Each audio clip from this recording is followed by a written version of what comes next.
அவதாரத்தினுடைய தத்துவத்தை பகவான் விளக்கியதற்கு பிறகு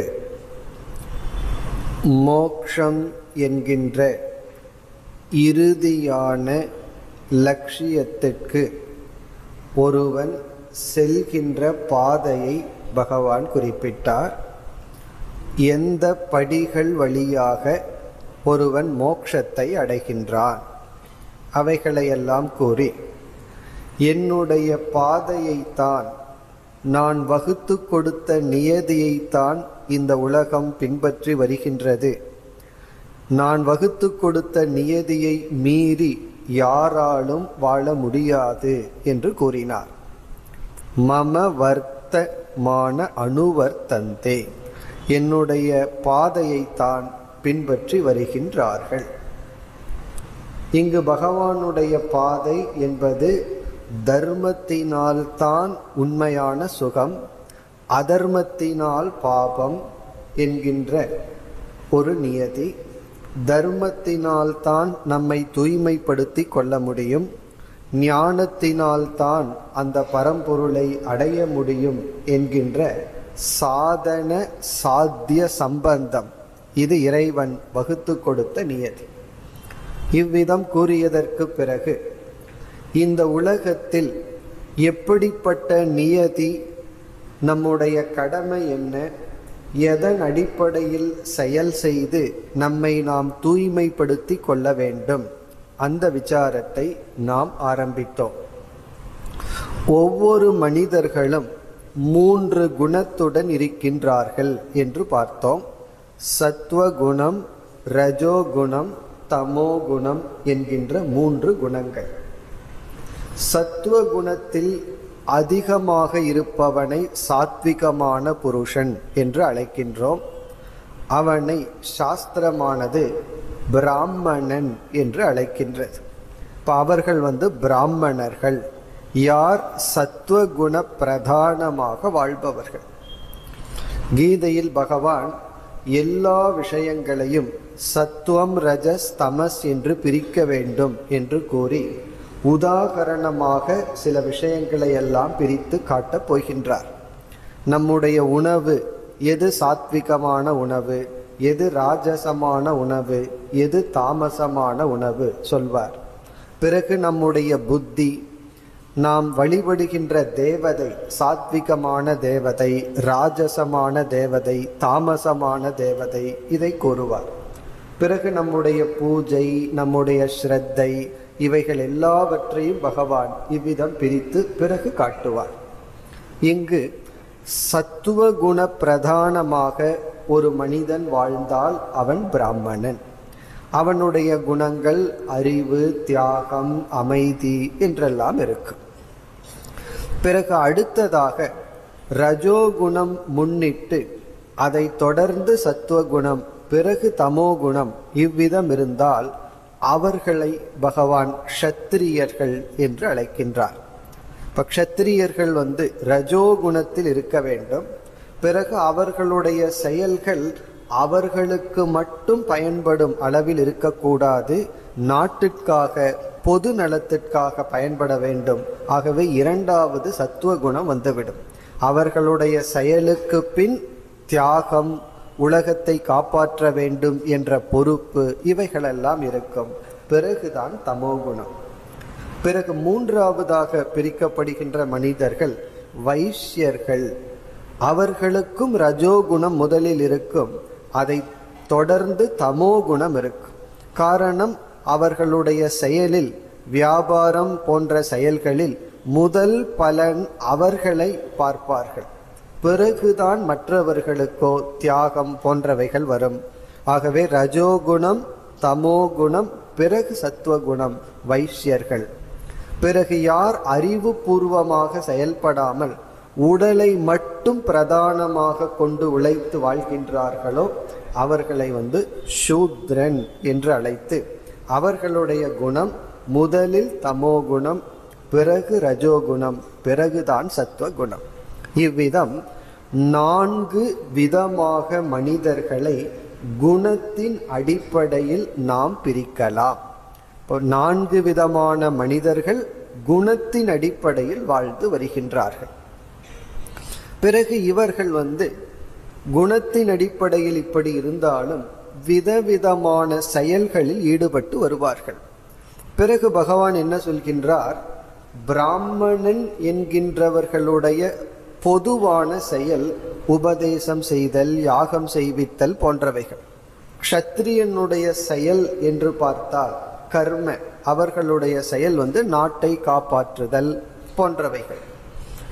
வைசியனுடைய செயல் வியாபாரம். ஒரு இடத்தில் ஒன்று விளைகின்றது, இனி ஒரு இடத்தில் ஒன்று விளைகின்றது, அதை வைசியர்கள் தான் என்ன செய்கின்றார்கள், அதை பண்டமாற்றம் செய்கின்றார்கள்.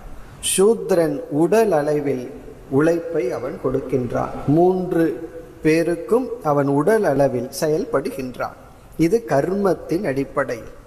இவ்விதம் பிராமணன், க்ஷத்ரியன், வைசியன், சூத்ரன் என்கின்ற 4 விதமான பிரிவை இந்த சமுதாயத்திற்குள் நாம் பார்க்கின்றோம்.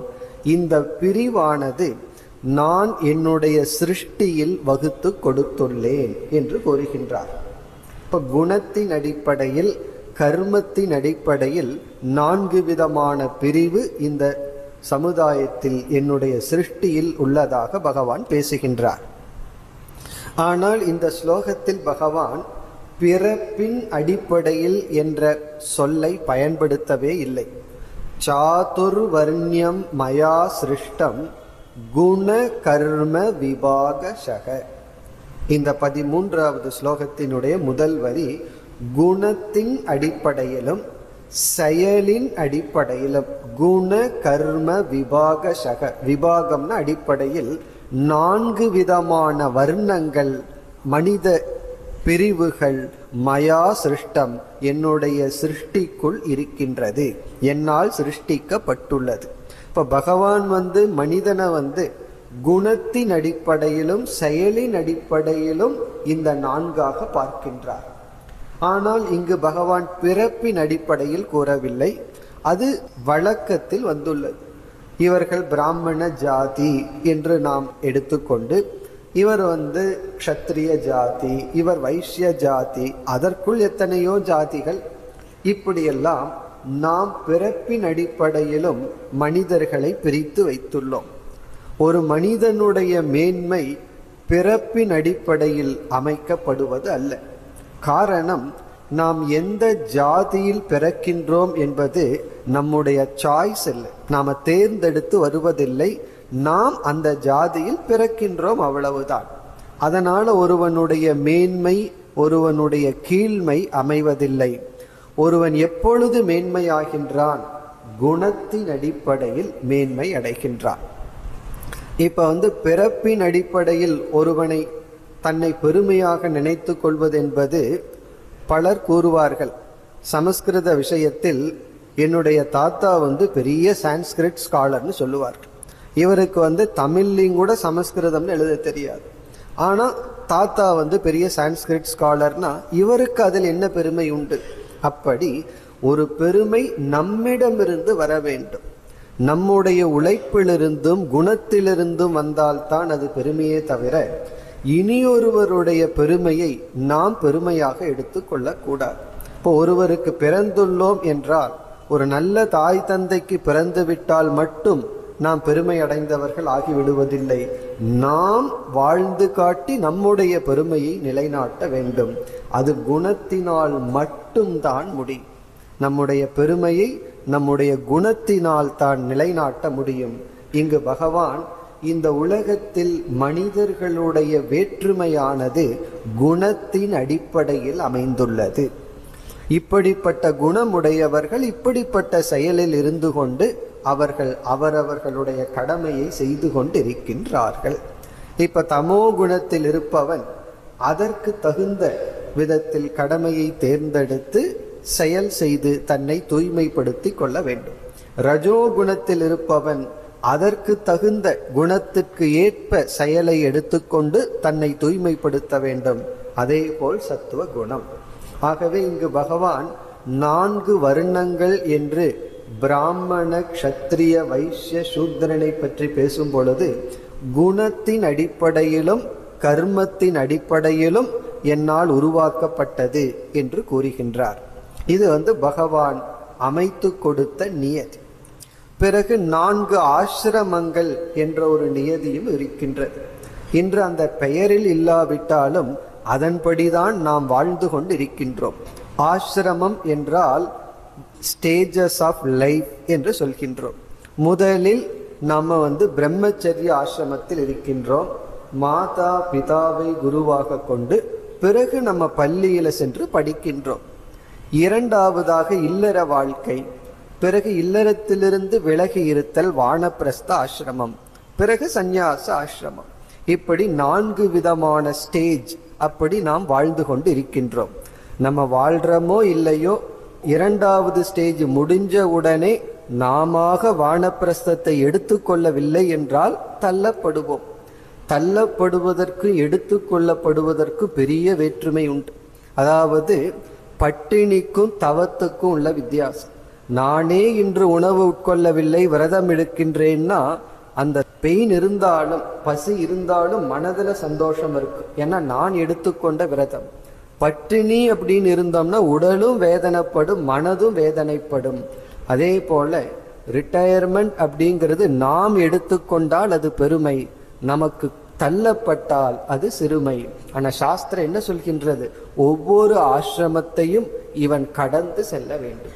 அது எப்ப முடியும்னா, முதல் ஆசிரமத்தை நன்கு பயன்படுத்தி இருந்தால், பெற்றோரிடம் நட்பண்புகளை பெற்று அவன் நன்கு படித்திருந்தால் இல்லற வாழ்க்கை நன்கு அமையும்.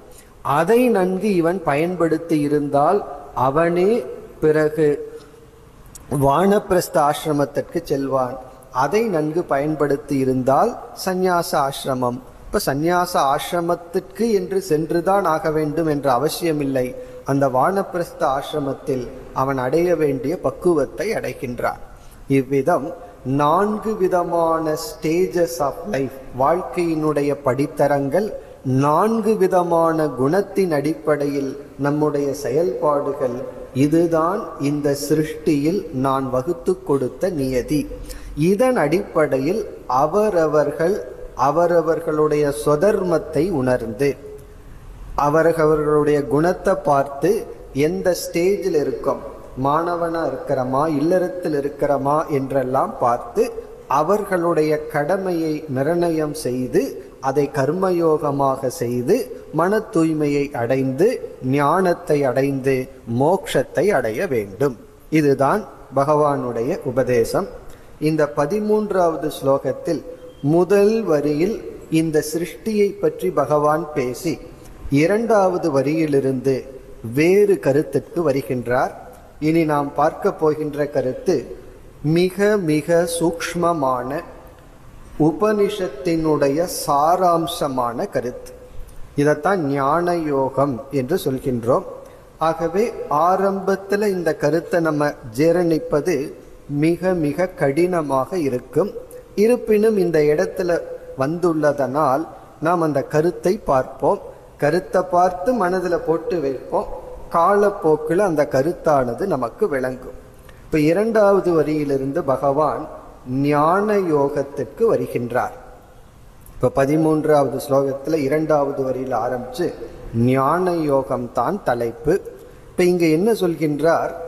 முதல் வரியில் நான் தான் இந்த உலகத்தை சிருஷ்டி செய்தேன் என்று கூறிய பகவான் 2வது வரியில் என்ன சொல்கின்றார்? தஸ்ய கர்த்தாரம் அபிமாம் வித்தி அகர்த்தாரம்.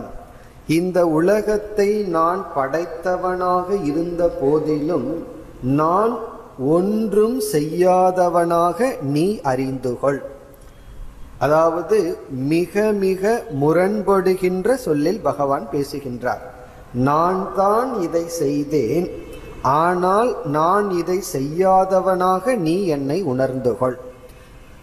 நான் இதை செய்தேன்னு சொல்லிட்டு ஒரு 10 ஸ்லோகத்திற்கு பிறகு நான் இதை செய்யவில்லைன்னா நம்ம மறந்திருப்போம். பகவான் நான் செய்தேன்னு சொன்னார்னு. ஆனா அதே வரியில அடுத்த சொல்லிலேயே பகவான் சொல்கின்றார், இந்த சிருஷ்டியை நான் தான் பண்ணினேன், இவைகளையெல்லாம் நான் தான் செய்தேன், நான் தான் கர்த்தா. இருப்பினும் என்னை நீ உணரும் பொழுது இவைகளையெல்லாம் நான் செய்யாதவனாக உணர்ந்துகொள் என்று பகவான் இங்கு குறிப்பிடுகின்றார். ஏன் முரண்படுகின்ற சொல்லில் திட்டமிட்டு பகவான் இவ்விதம் பேசுகின்றார் என்றால், ஒரு ஞான யோக தத்துவத்தை பகவான் இனி பேசப் போகின்றார். அதற்கான விதைதான் இந்த வாக்கியம். இந்த வாக்கியத்தில் விதை விதைக்கின்றார். பிறகு பகவான் விளக்கப் போகின்றார். இப்போ என்ன செய்ய போகின்றார் பகவான், அதை நம்ம பிறகு பார்ப்போம். அதற்கு இடையில் சில ஸ்லோகங்கள் வருகின்றது, அவைகளை நாம் பார்க்க வேண்டும். 14வது ஸ்லோகத்திற்கு இப்பொழுது செல்கின்றோம். இப்போ இங்கு பகவான் என்ன சொல்கின்றார், கர்மத்தினுடைய நியதி பகவான் வகுத்து கொடுத்தது.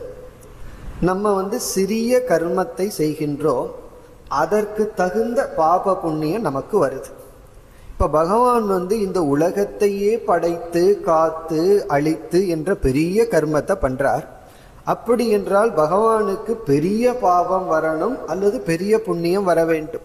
இப்ப சிறிய கர்மத்தை பண்ற நமக்கு சிறிய அளவுல பாப புண்ணியம்னா, பெரிய அளவுல செய்கின்ற பகவானுக்கு அப்படி வர வேண்டுமே என்றால், இந்த ஸ்லோகத்தில் கூறுகின்றார், நான் எந்த விதமான பாப புண்ணியத்தினாலும் பந்தப்படாதவன், தொடப்படாதவன். நமாம் கர்மாணி லிம்பந்தி, என்னை எந்த கர்மமும் பாப புண்ணியமும் தொடுவதில்லை. அதற்கு என்ன காரணம், நமே கர்ம பலே ஸ்பிருகா, நான் செய்கின்ற செயலில் எனக்கு பற்று இல்லை. நான் செய்தாலும் அதிலிருந்து நான் பாதிக்கப்படாதவனாக இருக்கின்றேன். இப்படி சொன்ன உடனே அர்ஜுனன் நினைக்கலாம், நீங்க உங்க பெருமையை கூறிக்கொண்டிருக்கின்றீர்கள், என்னுடைய நிலை என்ன? நீங்க கர்மா செய்கிறீர்கள், அதனால நீங்க பாதிக்கப்படுவதில்லை, பிறகு என்னுடைய நிலை என்ன? அதை பகவான் கூறுகின்றார், இதிமாம் யோபி ஜானாதி, யார் என்னை இவ்விதம் உணர்கின்றார்களோ அவர்களும் கர்மத்தினால் பாதிக்கப்படுவதில்லை. இப்ப இங்கு ஒரு கருத்தை பகவான் சொல்றார், நீ என்னை உணர்ந்தால் உன்னை உணர்ந்து விடுகின்றாய், அல்லது நீ உன்னை உணர்ந்தால் என்னை உணர்ந்து விடுகின்றாய். அண்டத்தில் உள்ளது பிண்டத்திலும் இருக்கும் என்று சொல்வார்கள். இந்த 5 பூதமான உடலை உணர்ந்துட்டோம்னா இந்த உலகத்தையே அறிஞ்சதாகுது.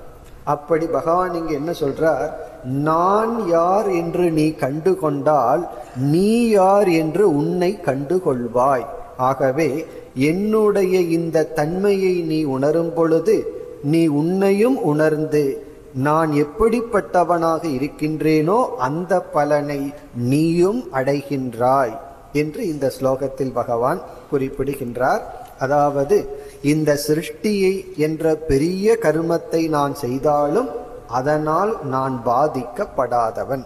இதெல்லாம் ஞான யோகத்திற்கான அடிப்படை ஸ்லோகங்கள். பிறகு அடுத்த ஸ்லோகத்தில் மீண்டும் அர்ஜுனனை செயலில் பகவான் தூண்டுகின்றார். உன்னுடைய மனநிலைக்கு மனப்பக்குவத்திற்கு நீ கர்மயோகத்தில் ஈடுபட வேண்டும். நான் உனக்கு ஞான யோகத்தை உபதேசிக்க போகின்றேன், இருந்தாலும் உன்னுடைய மனநிலையில் நீ செயலில் ஈடுபட வேண்டும். ஏன் ஈடுபட வேண்டும் என்றால், உனக்கு முன் உள்ள முமுட்சுக்கள் மோட்சத்தை அடைய விரும்பியவர்கள் இவ்விதத்தில் தான் செயல்பட்டு தங்களை தூய்மைப்படுத்தி கொண்டார்கள் என்று மீண்டும் பகவான் எந்த ஞானத்தை கொடுத்தாரோ அந்த ஞானத்தில் பலர் பயனடைந்துள்ளார்கள் என்ற கருத்தை குறிப்பிடுகின்றார். இத கீதையில பகவான் பல இடங்களை சொல்லுவார். நான் எந்த ஒரு அறிவை கொடுக்கின்றேனோ அந்த அறிவை பயன்படுத்தி பயனடைந்தவர்கள் பலர் உள்ளார்கள். ஆகவே இந்த அறிவில் உனக்கு ஸ்ரத்தை வேண்டும், விஸ்வாசம் வேண்டும், நம்பிக்கை வேண்டும். அதை குறிப்பிடுகின்றார். ஏவம் ஞாத்வா கிருதம் கர்ம, இவ்விதம் அறிந்து இதற்கு முன் இருந்த முமுட்சுக்கள் கர்மத்தில் ஈடுபட்டு பலனை அடைந்தார்கள். ஆகவே நீயும் அவர்களைப் போல் கர்மத்தில் ஈடுபடு என்று பகவான் ஒரு விதத்தில் முடிவுரை செய்து, இனி 16வது ஸ்லோகத்தில் எந்த ஒரு ஞானத்தை பகவான் கொடுக்க போகின்றாரோ அந்த ஞானத்தினுடைய பெருமையை பகவான் பேச ஆரம்பிக்கின்றார். இப்ப நாம பார்க்க போவது மிக மிக சூக்ஷ்மமான ஒரு ஞான யோகம் என்ற தலைப்பில் வருகின்ற ஆத்ம தத்துவம். ஆத்ம தத்துவத்தை பார்க்க போறோம். அத பகவான் ஒரு எச்சரிக்கையுடன் அல்லது ஒரு பெருமையுடன் ஆரம்பிக்க போகின்றார். இப்ப இங்க எப்படி ஆரம்பிக்கின்றார் என்றால், எது செயல் எது செயலின்மை, கிம் கர்ம கிம் அகர்ம இதி கவயக அபி அத்ர மோகிதாகா. எது செயல் எது செயல் இன்மை என்ற விஷயத்தில் படித்த பண்டிதர்களும் கூட, சாஸ்திரம் படித்த பண்டிதர்களும் கூட மோகத்தை அடைந்துள்ளார்கள். தெளிவின்மையுடன் தான் இருக்கின்றார்கள், உணராமல் தான் இருக்கின்றார்கள். எது என்றால் செயல் என்றால் என்ன, செயலின்மை என்றால் என்ன, ஆக்ஷன் இன்ஆக்ஷன், கர்ம அகர்ம, இந்த விஷயத்தில் பண்டிதர்களும் கூட, சாஸ்திரத்தை கரைச்சு குடிச்சன்னு சொல்ற பண்டிதர்களும் கூட குழம்பி இருக்கின்றார்கள். நம்ம வாழ்க்கையில பார்த்தோம்னா செயலை விடணும் எல்லாத்தையும் விட்டுறணும்னு சொல்லுவோம். ஆனா உண்மையிலேயே நமக்கு தெரியாது எதை விடணும் எதை விட முடியாது, எதை விடணும் எதை விட முடியாது. அதே போல சந்நியாசம் அப்படிங்கிற சொல்லுல சந்நியாசம்னா விட்டு விடுதல், எதை விடுதல், எதற்காக விடுதல் போன்ற விஷயங்கள் எல்லாம் மிக மிக சூக்ஷ்மம். பண்டிதர்களுக்கும் கூட இதில் குழப்பம் இருக்கின்றது என்று கூறி, சரி குழப்பம் உள்ள விஷயத்தை நான் தெரிஞ்சு என்ன பயன், இதை நான் எதற்கு தெரிந்து கொள்ள வேண்டும்? உடனே பகவான் பலனை கொடுக்கின்றார். இந்த கர்ம என்ற தத்துவத்தையும் அகர்ம என்ற தத்துவத்தையும் நான் உனக்கு உபதேசிக்க போகின்றேன். அதை உணர்வதனால் நீ எல்லா அசுபத்திலிருந்தும் விடுதலை அடைவாய். அசுபம் என்றால் பாபம் அல்லது துயரம், சங்கடம், அனைத்திலிருந்தும் விடுதலை அடைவாய். அத பகவான் சொல்றார், தத்தே கர்ம பிரவக்ஷ்யாமி. பண்டிதர்களும் கூட குழப்பமடைந்துள்ள ஒரு பெரிய ரகசியத்தை நான் உனக்கு இப்பொழுது உபதேசிக்கப் போகின்றேன்.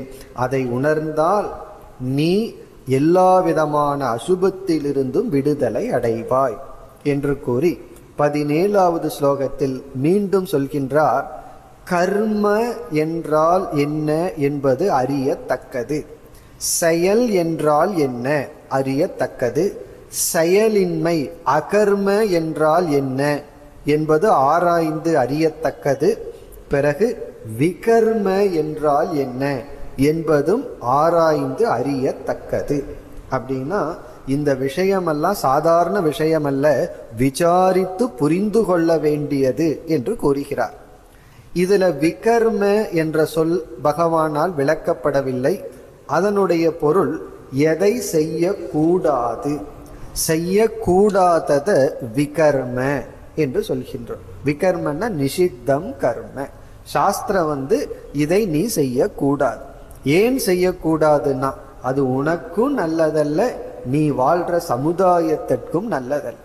சில பேர் சொல்வார்கள், மது அருந்துனா அது என்ன மட்டும்தானே பாதிக்குது, அதனால பரவாயில்லன்னு சொன்னா, நீயும் சமுதாயத்திற்குள் ஒருவனாக இருப்பவன், நீ பாதித்தால் சமுதாயமும் பாதிக்கும். அதனால நான் மட்டும் பாதிக்கப்பட்டால் பரவாயில்லைன்னு சொல்லக்கூடாது.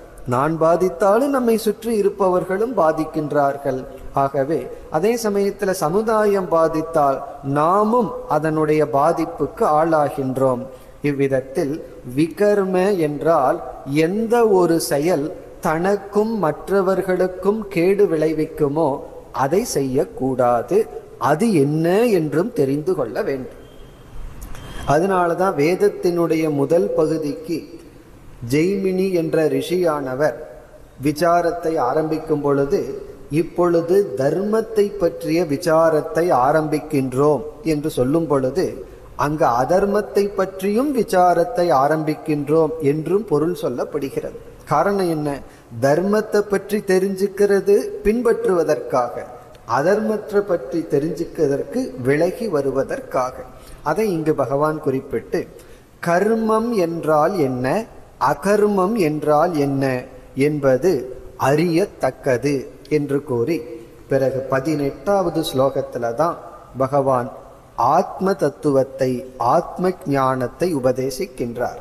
அவ்விதம் உபதேசித்து பிறகு வருகின்ற சில ஸ்லோகங்களில் இந்த ஞானத்துடன் கூடியிருப்பவன் எப்படி வாழ்கின்றான், அவனுடைய வாழ்க்கை எப்படி இருக்கும், அவனுடைய மனநிலை எப்படி இருக்கும், அவன் எப்படி இந்த ஞானத்துடன் உலகத்தில் இயங்கி வருகின்றான் என்றெல்லாம் வர்ணிக்கப் போகின்றார்.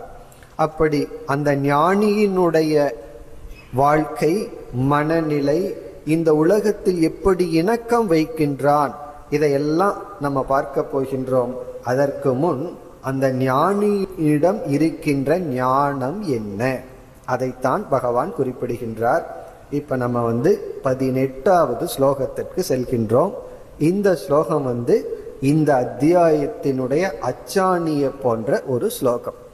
இந்த அத்தியாயம் மட்டுமல்ல, முழு பகவத்கீதையிலேயே மிக மிக முக்கியமான, அதே சமயத்தில் புரிந்து கொள்ள கடினமான உபனிஷத்தினுடைய சாராம்சமான ஸ்லோகம் இது. இப்ப என்ன ஸ்லோகம்? அது ஒரே ஒரு வரி, முதல் வரி மட்டும்தான். இங்கு என்ன சொல்கின்றார்? யார் செயலில் செயலின்மையை பார்க்கின்றார்களோ, கர்மணி அகர்ம யக பஷ்யேத், செயலில் செயலின்மையை யார் பார்க்கின்றார்களோ, பிறகு அகர்மணி கர்ம யக் பஷ்யேத், யார் செயலின்மையில் செயலை பார்க்கின்றார்களோ, சக புத்திமான், அவனே ஞானி. இப்ப பகவான் ஞானிக்கு கொடுக்கிற லட்சணம் யார் செயலில் செயலின்மையை பார்க்கின்றார்களோ, செயலின்மையில் செயலை பார்க்கின்றார்களோ அவர்களே ஞானி. அது மட்டுமல்ல, சகயுக்தக, அவனே உண்மையில் பொருந்தியவன், கிருஷ்ண கர்ம கிருத்து, அனைத்தையும் செய்து முடித்தவன், ஒரு நிறை ஞானி என்று சொல்கின்றார். இதெல்லாம் இந்த ஞானத்தினுடைய பலன். இனி நம்ம இந்த முதல் வரியை மட்டும்தான் இப்பொழுது விசாரத்திற்கு எடுத்துக்கொண்டு இதை நம்ம புரிந்து கொள்ள முயற்சி செய்வோம். இங்க பகவான் என்ன சொல்றார்? ஞானி என்பவன் செயலில் செயலின்மையை பார்ப்பவன், செயலின்மையில் செயலை பார்ப்பவன். இப்ப செயல் அப்படின்னா மூமெண்ட். இப்ப நம்ம பேசுறது ஒரு செயல், எழுதுவது ஒரு செயல், கேட்டுக்கொண்டிருப்பது ஒரு செயல். செயலின்மைனா இதெல்லாம் பண்ணாம பேசாம அமர்ந்து கொண்டிருந்தா ஒரு கோணத்துல அதுவும் செயல் தான். சும்மா இருக்கோ அப்படின்னா செயலின்மை. நம்ம சாதாரணமா நம்ம அனுபவத்துல எதை செயல், எதை செயலின்மைன்னு சொல்லுவோம்? திட்டமிட்டு செயல்படுகின்ற ஒரு ஆக்ஷன், அதை செயல்னு சொல்லுவோம். இப்போ ஒருவர் எழுந்து போய் தண்ணீர் கொண்டு வர்றார், அதை செயல்னு சொல்லுவோம். ஏன்னா இவர் எழுந்து தண்ணீர் கொண்டு வர வேண்டும், திட்டம் போட்டு செயல்படுகிறார். ஒருவர் எந்த திட்டமும் இல்லாமல் பேசாம அமர்ந்து கொண்டோ படுத்து கொண்டோ இருக்கார், நம்ம என்ன சொல்றோம்? அவர் சும்மா இருக்கார், அவர் ஒன்றும் செய்வதில்லை அப்படின்னு சொல்லுவோம். உண்மையிலேயே அவருக்குள் செயல் நடந்து கொண்டிருக்கு, மூச்சுட்டு இருக்கார், ஏதாவது சிந்தித்துட்டு இருப்பார், ஆனா அமர்ந்து கொண்டிருக்கின்றார். ஆனா நம்ம என்ன பண்ணுவோம்? அவர் ஒன்றும் செய்யவில்லை. இப்ப யாரை செயல்படுகின்றார்னு சொல்லுவோம்? திட்டமிட்டு ஏதாவது ஒரு செயல் செய்தா அவர் செயல்படுகின்றார். இதுதான் நம்முடைய அனுபவத்துல நம்ம சொல்லுவோம். ஆனா இங்கு பகவானுடைய உபதேசம் எப்படி அமைந்துள்ளது என்றால், செயலில் செயலின்மையை பார்க்க வேண்டும், செயலின்மையில் செயலை பார்க்க வேண்டும். அப்படி யார் பார்க்கின்றார்களோ அவர்கள் ஞானி. இப்ப இதற்கு விளக்கம் எழுதும் பொழுது ஆதிசங்கரர் ஒரு கேள்வி கேட்கிறார்.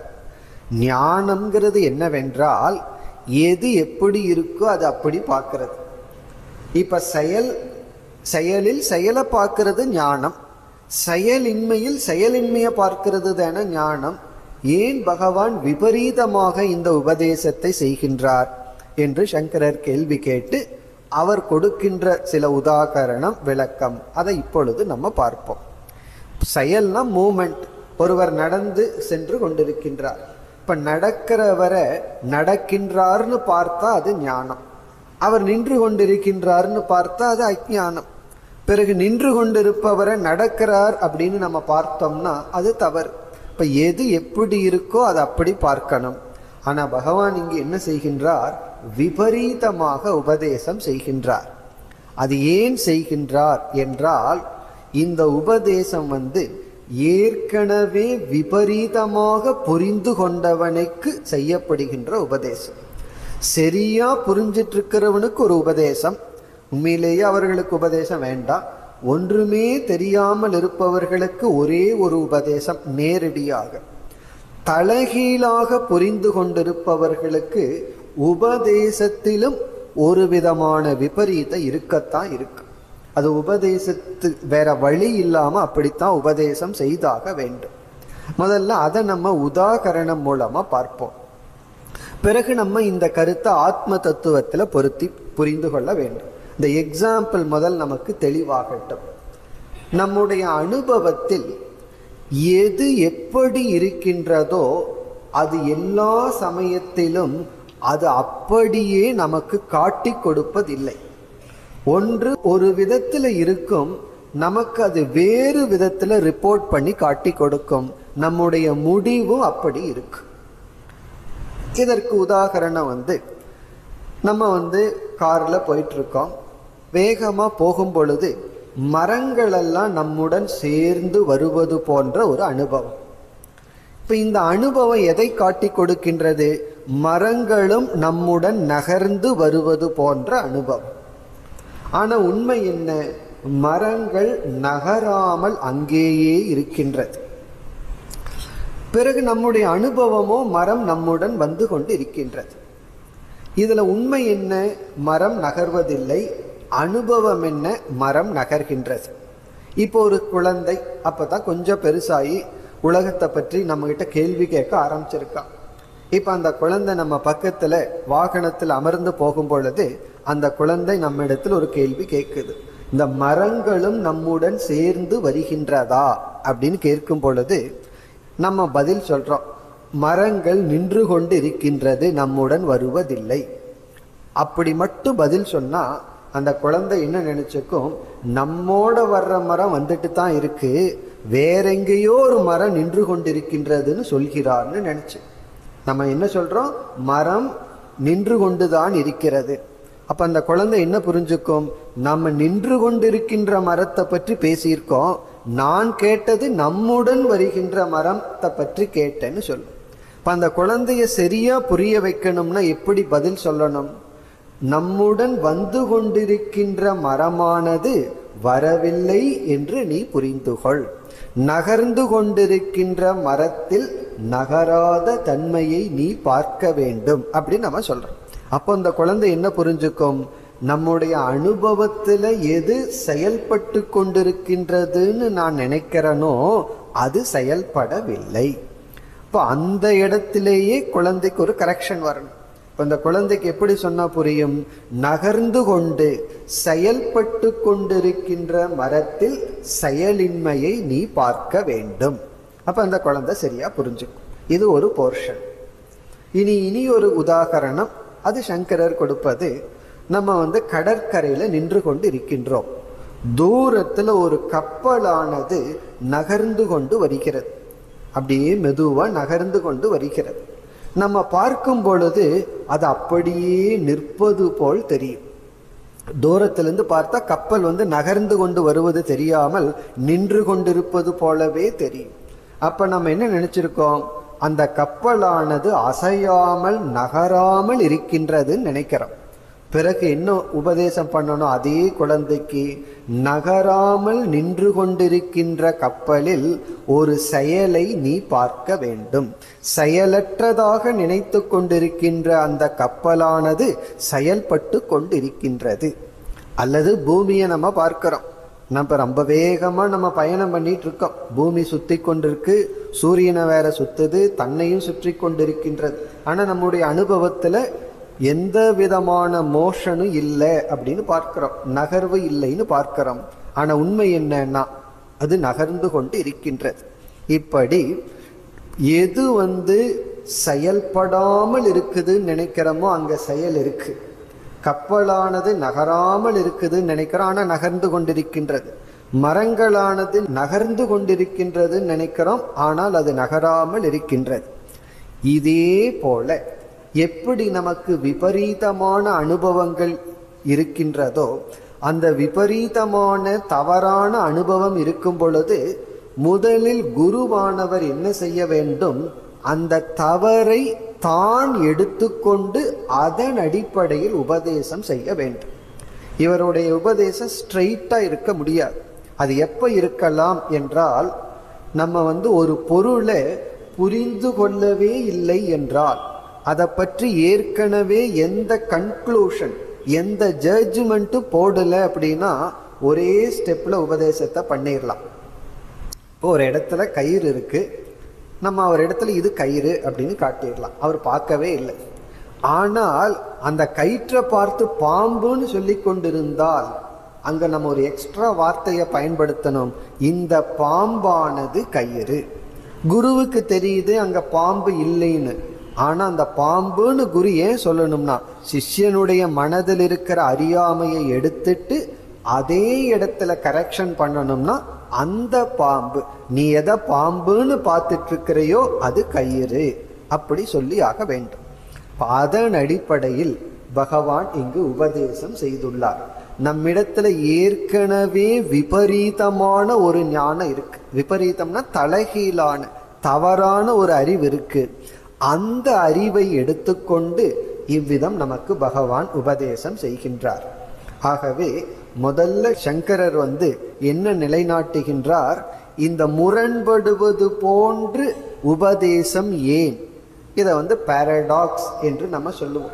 முரண்படுவது போன்று ஏன் சாஸ்திரம் உபதேசிக்க வேண்டும் என்றால், சாஸ்திரத்துக்கு வேறு வழி கிடையாது. இதை தவிர வேறு எந்த வழியில் உபதேசித்தாலும் சிஷ்யன் சரியாக புரிந்து கொள்ள முடியாது. காரணம், ஏற்கனவே நமக்கு முரண்பாடு இருக்கு. முரண்பாடு இருப்பவனுக்கு முரண்பாட்டின் வழியாக சென்றுதான் அதை நீக்க முடியும். இந்த ஆன்டிபயோட்டிக்ஸ் எல்லாம் டாக்டர்ஸ் கொடுக்குறாங்களே, அதை சும்மா இருக்கும்போது சாப்பிட்டா அது உடம்புக்கு விஷம். இப்போ ஏன் ஒரு விஷத்தை நம்ம கொடுக்குறோம் அப்படின்னா, உள்ள ஏற்கனவே ஒரு விஷம் இருக்கு, சில கிருமிகள் உள்ள போனதுனால அதற்கு விஷத்தை தான் நம்ம கொடுத்தாகணும். அதே போல நம்ம புத்தியில ஏற்கனவே ஒரு பெரிய தவறை செய்துள்ளோம். அந்த தவறை நீக்குவதற்காக பகவான் இவ்விதம் உபதேசத்தை செய்துள்ளார். இனி என்ன தவறு செய்துள்ளோம், இந்த வாக்கியம் எப்படி ஆத்ம தத்துவத்தை விளக்குகின்றது, இது எந்த விதத்தில் நமக்கு ஆத்ம ஞானத்தை அல்லது நம்மை பற்றிய அறிவை போதிக்கின்றது என்று இனி உதாகரணத்திலிருந்து உண்மை விசாரத்திற்கு வருகின்றோம். இப்போ இவ்வளவு நேரம் இந்த வாக்கியம், இது ஏன் பகவான் இவ்விதம் உபதேசித்தார், இதனுடைய அவசியம் என்னன்னு எக்ஸாம்பிள்ல பார்த்தோம். இனி நம்ம ஆத்ம விசாரத்திற்கு வருகின்றோம். நம்ம நான் நான் என்று சொல்லும் பொழுது, நான்கிற சொல்ல சாஸ்திரமானது இரண்டாக பிரிக்கின்றது. நான் நான்கிற சொல்லுக்கு ரெண்டு கூறாக பிரித்து, ஒன்று ஆத்மா என்றும் இனி ஒன்றை அனாத்மா என்றும் அழைக்கின்றது. இதை நம்ம மேத்ஸ் படி போடணும்னா, ஐ இஸ் ஈக்குவல் டு ஆத்மா பிளஸ் அனாத்மா. ஐனா நான், அகம். நான் இஸ் ஈக்குவல் டு ஆத்மா பிளஸ் அனாத்மா. இப்ப நான் அப்படிங்கிற சொல்லுக்கு என்ன பொருள் என்றால், ஆத்மாவும் அனாத்மாவும். ஆத்மா அப்படின்னா ஒன்று, அனாத்மானா ஆத்மா அற்ற. இந்த அனாத்மா அப்படின்னு சொன்னா நம்முடைய உடல்கள். இப்ப நம்ம சுருக்கமா எளிமையா புரிஞ்சுக்கணும்னா, அனாத்மா என்றால் நம்முடைய உடல். உடல்னா நம்ம பார்த்து அனுபவிக்கின்ற இந்த உடல், பிறகு நம்முடைய மனம், அதுவும் நம்முடைய உடலினுடைய ஒரு பகுதியாகத்தானே இருக்கின்றது. இப்ப அனாத்மா என்றால் உடலும் மனமும் அல்லது சரீரம் அல்லது தேகம். சரி, ஆத்மான என்ன?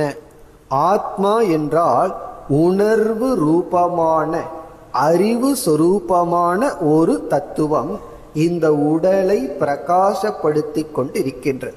இந்த உடலுக்கு ஆதாரமாகவும் இந்த உடலை பிரகாசம்னா இந்த உடலை ஒளிர்வித்து கொண்டு இருக்கின்றது. அது எப்படி தெரியுதுன்னா, உள்ள இருக்கிறது ஒன்று வெளியே சென்று விட்டால் இந்த உடல் என்னாகி விடுகின்றது, மரணத்தை அடைந்து விடுகின்றது, செயல்படுவதில்லை. இப்ப ஏதோ ஒன்று உள்ள இருக்கிறதுனால தானே இந்த உடலானது உணர்வுடன் செயல்பட்டு கொண்டிருக்கின்றது. அந்த உணர்வு சொரூபமானது ஆத்மா. அனாத்மா என்றால் உடல். இப்ப நம்ம என்ன செய்து கொண்டிருக்கின்றோம், எப்பொழுதெல்லாம் நம்மை பற்றி நாம் நினைக்கின்றோமோ, நான் யார் அப்படின்னு என்னையே நான் நினைக்கும் பொழுது இந்த நான்கிற சொல்லுக்குள்ள ஒரு உணர்வு என்ற ஒரு தத்துவமும் விளங்குது, இந்த உடலும் சேர்ந்து விளங்குகின்றது. பிறகு சாஸ்திரம் இந்த ஆத்மாவுக்கு சில இலக்கணங்கள் கொடுக்கின்றது, இந்த அனாத்மாவான உடலுக்கு சில இலக்கணங்கள் கொடுக்கின்றது. இலக்கணம்னா சில தன்மைகள், சில லட்சணங்கள் கொடுக்கின்றது. அதுல முதல் தன்மை ஆத்மா அறிவு சொரூபம். பிறகு அனாத்மாவான உடல் ஜட சொரூபம். ஜடம்னா உணர்வற்றது, ஒன்று உணர்வு, இனி ஒன்று உணர்வற்றது. இதுதான் ரெண்டுக்குள்ள வேற்றுமை. இதுல ஒரு பெரிய விஷயம் என்னன்னா, இரண்டு ஒன்றுக்கொன்று முற்றிலும் எதிரான தன்மை உடையது. ஆனா இந்த இரண்டும் சேர்ந்து விட்டது. இதுதான் பெரிய ஆச்சரியம். இரண்டு ஒன்றுக்கொன்று சேர்ந்தே இருக்காது, ஆனா சேர்ந்து இருப்பது. எலியும் பூனையும் போல, எலியும் பூனை என்று சேர்ந்து இருக்காது, ஆனா சேர்ந்து இருப்பது போல இந்த ஜடமான உடலும் உணர்வு சொரூபமான ஆத்மாவும் சேர்ந்து நான் நம்ம நினைத்து கொண்டு இருக்கின்றோம். பிறகு அடுத்த தன்மை என்னவென்றால், இந்த ஆத்மாவானது பூர்ணமானது, நிறைவானது. பூரணம்ங்கிற ஒரே சொல்லல எத்தனையோ பொருள் அடக்கம். என்னென்னலாம் சொல்லலாம், எங்கும் வியாபித்துள்ளது, அதற்கு துயரம் இல்லை, குறை இல்லை என்றெல்லாம் சொல்லலாம். பிறகு இந்த அனாத்மாவான இந்த உடல் அப்படின்னு சொன்னா பூர்ணத்துக்கு ஆப்போசிட்டான சொல் அல்பம். இந்த உடல் அல்பம். இந்த அல்பம்ங்கிற வார்த்தை நமக்கு தெரியும். அல்பத்துக்கும் பல கோணத்துல பொருள் சொல்லலாம். அதாவது அழியக்கூடியது, நிலையற்றது, பிறகு நம்முடைய லட்சியம் அல்ல என்றெல்லாம் நம்ம சொல்லலாம். இந்த ஆத்மா என்பது அறிவு சொரூபம், நிறைவானது. அனாத்மாங்கிற உடல் அல்பமானது, அழிவுக்கு உட்பட்டது. இப்ப இந்த இரண்டினுடைய சேர்க்கையா நம்ம என்ன சொல்லிட்டு இருக்கோம், நான் நான் என்றெல்லாம் சொல்லிட்டு இருக்கோம். இப்ப இங்க சாஸ்திரம் என்ன சொல்கிறது என்றால், உனக்கு மோக்ஷம் என்று ஒன்று வேண்டும் என்றால், நீ மோட்சத்தை அடையணும்னு விரும்புனா இந்த ஆத்மாவை நான் புரிஞ்சிட்டு இந்த அனாத்மாவான உடலை நான் அல்ல என்று புரிந்து கொள்ள வேண்டும். இதுதான் சாஸ்திரம் நமக்கு கொடுக்கிற ஞானம். இந்த உடல் நம்ம ஹேண்டில் பண்றோம். உடனே சாஸ்திரம் இந்த உடலை நீ அழிச்சிருன்னு சொல்லல, இந்த உடலை நல்லா நீ பாதுகாக்க வேண்டும்னு சொல்லும். இருப்பினும் நான்கிறது ஆத்மாதான், இந்த உடல் நான் அல்ல அப்படின்னு புரிஞ்சுக்கணும். அது எப்படி புரிந்து கொள்வது? ஏன் நான் அப்படி புரிந்து கொள்ள வேண்டும்னா, இந்த உடலை நான் நீ நினைச்சீன்னா அடுத்ததா நீ உன்னை என்ன நினைப்ப, நான் ஒரு அல்பமானவன் நினைப்ப. காரணம் என்ன, இந்த உடல் அல்பம். இந்த உடல் அல்பமானது, மரணத்திற்குட்பட்டது, தேய்வுக்கு உட்பட்டது, மாற்றங்களுக்கு உட்பட்டது. ஆகவே நீயும் அப்படி நினைத்து கொண்டு துயரப்படுவாய். உன்னை நீ ஆத்மான்னு நீ நினைச்சீன்னா அதனுடைய தன்மை பூர்ணமானது. ஆகவே உன்னை நீ பூர்ணமாக நினைத்து கொள்வாய், நிறைவானவனாக நீ நினைத்து கொள்வாய். அப்ப சாஸ்திரத்தினுடைய உபதேசம் உடல் நான் நினைக்காம இந்த உடலை விளக்குகின்ற ஒரு அறிவை நான் என்று நினைக்க வேண்டும். இதை எப்படி பகவான் இங்கு உபதேசிக்கின்றார் என்றால், சரி இதை எப்படி நினைச்சிட்டு நான் எப்படித்தான் வாழ்வது என்றால், இந்த உடல் செயல்பட்டு கொண்டிருக்கும் பொழுது, இந்த உடலானது கர்மத்தில் ஈடுபட்டு கொண்டிருக்கும் பொழுது நமக்கு என்ன ஏற்படும்? சில கர்மத்தை நல்லா பண்ணுவோம், சில கர்மத்தை நல்லா பண்ண மாட்டோம், சில கர்மத்தை கர்மம்னு சொல்லிட்டே பண்ணுவோம். காரணம் என்ன? அதுல ஒரு விருப்பு இருக்கும், வெறுப்பு இருக்கும், வெற்றி வரும், தோல்வி வரும். அதெல்லாம் நம்மைய பாதிக்கின்றது. ஒரு செயல் செய்தவுடன் செஞ்சதுக்கு பிறகுதான் தெரியுது இதை விட நல்லா பண்ணியிருக்கலாம். செய்யாம இருந்துட்டோம் அப்படின்னாலும் சில சமயம் குற்ற உணர்வு வருகின்றது. இதெல்லாம் ஏன்னா அனைத்தும் இந்த உடலினுடைய செயலின் அடிப்படையில வர்ற அனர்த்தங்கள். காலையில நம்ம எழுந்திருக்கிறோம், யாரோடும் பேசல, எந்த செயலும் செய்யல, மனசு கொஞ்சம் நல்லா இருக்கு. ஏதாவது செய்ய ஆரம்பிச்சதுக்கு பிறகுதான் துயரமே இதை இப்படி பண்ணியிருக்கலாம், அப்படி பண்ணியிருக்கலாம், இப்படி பேசியிருக்க கூடாது. ஏன்? அனைத்து அனர்த்தமும் உடலினுடைய செயலின் அடிப்படையில் நமக்கு வருது. இங்க பகவான் என்ன சொல்றார்? இந்த உடலானது செயல்பட்டு கொண்டிருக்கும் பொழுது உடலினுடைய கர்மத்தில் உன்னை நீ எப்படி உணர்ந்து கொள்? நான் ஆத்மா அகர்ம ஸ்வரூபம், செயலற்றவன். செயலில் செயலின்மையை பார் என்றால், இந்த உடல் செயல்பட்டு கொண்டிருக்கும் பொழுது நான் செயல்படாத பூர்ணமான ஆத்மா என்று உணர வேண்டும். இதுதான் உபதேசம். கர்மத்தில் அகர்மத்தை பார் அப்படிங்கிற இடத்துல, கர்மத்தில்ங்கிற இடத்துல ஒரு வார்த்தையை சேர்த்திக்கணும். உடலினுடைய கர்மத்தில், உடலினுடைய செயலில் செயலின்மையை பாருங்கிற இடத்துல ஒரு வார்த்தையை சேர்த்திக்கணும். ஆத்மாவாகிய நான் செயலற்றவன் என்று பார்க்க வேண்டும். இது ஒரு உபதேசம். அப்படி பார்த்துட்டா என்ன லாபம்? அதைத்தான் பகவான் இனிமேல் சொல்ல போறார். அதிகமான சில ஸ்லோகங்கள் எடுத்துட்டு விளக்க போறார். இந்த ஞானம் எப்படியெல்லாம் நமக்கு மகிழ்ச்சியை கொடுக்கும், சந்தோஷத்தை கொடுக்கும் சொல்ல போறார். எப்படி மகிழ்ச்சியை கொடுக்கும்? இந்த உடல் செயல்பட்டு கொண்டிருக்கும் பொழுதே நான் செயல்படாதவன் என்று உணர்ந்தால் இந்த உடலினுடைய செயலினால் நான் பாதிக்கப்படாமல் இருப்பேன். காரணம் என்ன? இந்த உடல் செயல்படும் பொழுது எனக்கு ஒரு ஞானம் வந்து விட்டது. நான் இந்த உடலோடு செயல்படுபவன் அல்ல, இந்த உடலுக்குள் பூர்ணமாக இருக்கின்ற ஆத்மா. இது ஒரு பகுதி. இந்த ஸ்லோகத்தினுடைய முதல் பகுதி கர்மணி அகர்ம பஷ்யேத். கர்மத்தில் செயலில், அத கர்மத்தில்னா செயலில், செயலில் செயலின்மையை பார் அப்படின்னு சொன்னா, இந்த உடல் செயல்பட்டு கொண்டிருக்கும் பொழுது ஆத்மாவாகிய நான் செயல்படாதவன் என்று உணர வேண்டும். இனி அடுத்த பகுதிக்கு வருவோம். இது எதற்கு உதாகரணம்? எதுல நம்ம பொருத்தி பார்க்க வேண்டும்? செயலில் செயலின்மையை பார். மரங்கள் நம்மோடு செயல்பட்டு கொண்டிருக்கும் பொழுது மரங்கள் நகராமல் செயல்படாமல் இருக்கின்றது என்று பார்க்க வேண்டும். அதற்கு இது. இனி அடுத்தது கப்பல் உதாகரணம். அதாவது செயல்படாமல் ஒன்று இருக்கு, ஆனா அதுல செயல் இருக்குன்னு நம்ம பார்க்க வேண்டும். அகர்மணி கர்ம பஷ்யே. அந்த இடத்துல நம்ம எப்படி பொருள் எடுக்க வேண்டும் என்றால், நம்ம அனுபவத்துல சில சமயங்கள்ல இந்த உடல் செயல்படாமல் ஓய்வெடுப்பதாகவும், இந்த உடலானது சில சமயங்களில் செயல்படுவதாகவும் நம்ம பிரிச்சிருக்கோம். அதாவது உடலுக்கு செயலின்மை, உடலுக்கு செயல், அப்படித்தான் பிரிச்சிருக்கோம். ஆத்மாவையே கொண்டு வராம ஒருவன் ஒரு செயலும் செய்யாம இருந்தா நம்ம என்ன சொல்றோம்? அவன் சும்மா இருக்கான், ஒன்றும் செய்யவில்லை, நான் ஒன்றும் செய்வதில்லை அப்படின்னு நம்ம நினைக்கிறோம். இப்ப இங்க பகவான் என்ன சொல்றார்?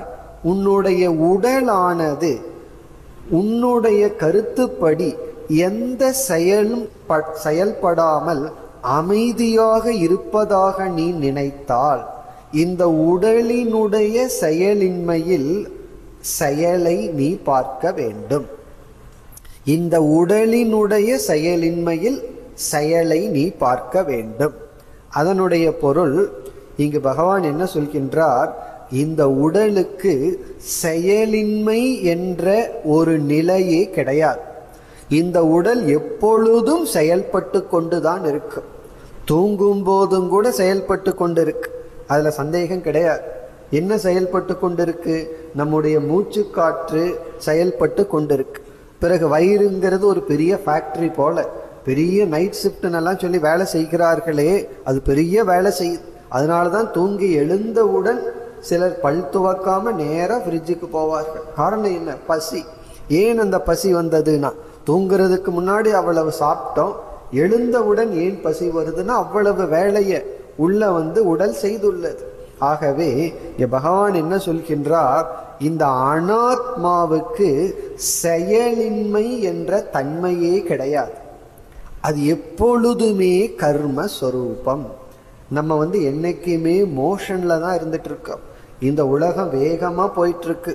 நம்ம ரிலாக்ஸ்டா இருக்கிறோம்னு நினைச்சோம்னா உண்மையில் கிடையாது. நம்ம ரிலாக்ஸ்டா இருக்க முடியாது. இந்த உலகம் எவ்வளவு வேகமா போகுதோ அந்த வேகத்துல நம்மளும் பயணம் செய்து கொண்டு இருக்கின்றோம். இப்போ பகவான் என்ன சொல்றார்? இந்த உடலுக்கு செயலின்மை என்பது கிடையவே கிடையாது. பிறகு ஆத்மாவுக்கு செயல் என்பது கிடையவே கிடையாது. ஆத்மா என்னைக்குமே செயல்படுவதில்லை, அனாத்மா என்னைக்குமே செயல்படாமல் இல்லை, அது என்றும் செயல்பட்டு கொண்டு இருக்கின்றது. அப்ப என்ன சொல்றார்? உன்னுடைய உடலானது அனாத்மா செயலற்றதாக நீ நினைத்தால் அது தவறு. அது செயல்பட்டு கொண்டுதான் இருக்கின்றது. நம்முடைய பாப புண்ணியங்கள் தீர்ந்து கொண்டோ வளர்ந்து கொண்டோதான் இருக்கின்றது. ஆகவே அனாத்மாவுக்கு ஓய்வு இல்லை. இதை நம்ம உணர்ந்தால், பகவான் என்ன சொல்றார்? இதை யார் உணர்கின்றானோ அவன் புத்திமான், அவன்தான் ஞானி. பிறகு எவருக்குள்? மனிதருக்குள் அவன்தான் ஞானி, அவன்தான் உண்மையில் பொருந்தியவன், அவன் அனைத்தையும் செய்து முடித்தவன், நிறைவானவன் அப்படின்னு சொல்றார். இப்ப இனிமேல் வருகின்ற ஸ்லோகங்கள் எல்லாம் இந்த கருத்தினுடைய விளக்கம்தான். இப்படி உணர்ந்த ஞானி எப்படி வாழ்வான்? ஆகவே இனி அடுத்த பகுதிகள் எல்லாம் ஞானி இந்த உலகத்தில் எப்படி தன்னை நடத்தி கொள்வான், ஞானியினுடைய வாழ்க்கை, அவனுடைய மனநிலையை, அவன் தன்னை நடத்தி கொள்வதும், இந்த உலகத்தை அவன் பார்க்கும் விதத்தை பகவான் விளக்குகின்றார். இதெல்லாம் தான் நம்ம மனதிற்கு ஒரு உற்சாகத்தை கொடுக்கும். இப்படிப்பட்ட பார்வை ஞானிக்கு இருக்கின்றது, இப்படிப்பட்ட பலன் ஞானி அடைகின்றான் என்றெல்லாம் நம்ம பார்க்கும் பொழுதுதான் நமக்கு இந்த ஞானத்தில் பிடிப்பு ஏற்படும். இப்ப இந்த ஸ்லோகத்துல சொன்ன கருத்து உபனிஷத்தினுடைய சாராம்சம். இதை புரிந்து கொள்வதற்கு பல காலங்கள் எடுக்கும். மனது பக்குவப்பட தான் இது நமக்கு புரியும். அதை பகவான் புரிஞ்சுதான் இந்த ஞானத்தை உடையவனை நம்ம இனிமேல் விளக்கலாம் என்று விளக்குகின்றார். அதனால இந்த ஞான யோக விசாரத்தை நம்ம இத்துடன் நிறுத்தி கொண்டு அடுத்த விசாரத்திற்கு செல்கின்றோம். பெரிய விஷயமாச்சு, குறுகிய காலம்தான் பார்த்தோம் அப்படின்னாலும் கூட இந்த விஷயம் மேலும் பகவான் விளக்குகின்றார். நம்ம ஞானியினுடைய மனநிலையை பார்க்கும் பொழுது மீண்டும் மீண்டும் இந்த ஸ்லோகத்தை ஞாபகப்படுத்தி கொண்டு இந்த ஞான யோக விசாரத்திற்கு நாம் வரலாம். இனி ஞானியினுடைய வாழ்க்கை என்ன, அதை கூறும் பொழுது பகவான் ஞானியை இரண்டாக இனி பிரிக்க போகின்றார். அதாவது இந்த ஞானத்தை உடைய ஞானியை ரெண்டா பிரிக்கிறார். ஒரு ஞானியானவன் உலகத்தினுடைய அடிப்படையில் எந்த பொறுப்பும் இல்லாமல் ஒன்னா இல்லறத்தில் இருக்கான் அல்லது குறிப்பா சந்நியாச ஆசிரமத்தில் இருக்கின்றான். சந்நியாச ஆசிரமம் என்று சொன்னாலேயே பொறுப்புகளை விடுதல், தன்னை பாதுகாத்து கொள்ளுதலிருந்து விடுதலை அடைதல். அவன் செக்யூரிட்டியை தியாகம் பண்றது தான் சந்நியாசம்.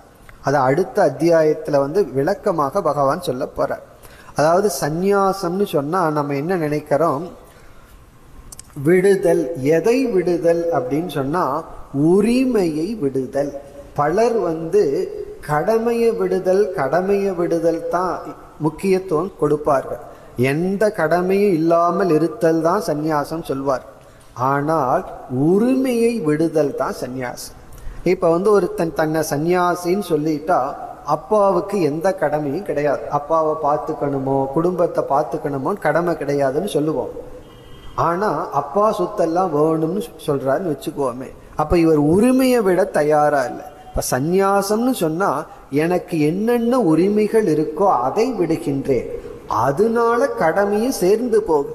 இப்ப குடும்பத்திலிருந்து எனக்கு ஏதாவது ஒரு சொத்து வேணும்னா அந்த சொத்தை நான் விடுவதுதான் சந்நியாசம்.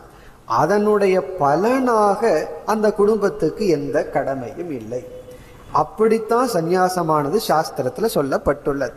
அப்படி பகவான் இங்கு என்ன சொல்கின்றார், ஞானத்தை அடைந்து அனைத்து உரிமைகளையும் கடமைகளையும் துறந்த ஒருவனை எடுத்துக் கொள்கின்றார். இனி ஒரு ஞானியை எடுத்துக் கொள்கின்றார். அந்த ஞானி கடமைகளுக்குள் இருந்து கொண்டு இருக்கின்றார். அதுக்கெல்லாம் சாஸ்திரத்துல உடனே ஜனகர் தான் ஞாபகம் வரும். ஜனகர் ராஜாவா இருந்தும் அவர் ஞானியாக இருந்தார். இந்த இரண்டு ஞானியை எடுத்துக்கொண்டு பகவான் அவரவர்களுடைய வாழ்க்கை முறை மனநிலை எப்படி வாழ்கின்றார்கள் அதைத்தான் இனி விளக்கப் போகின்றார்.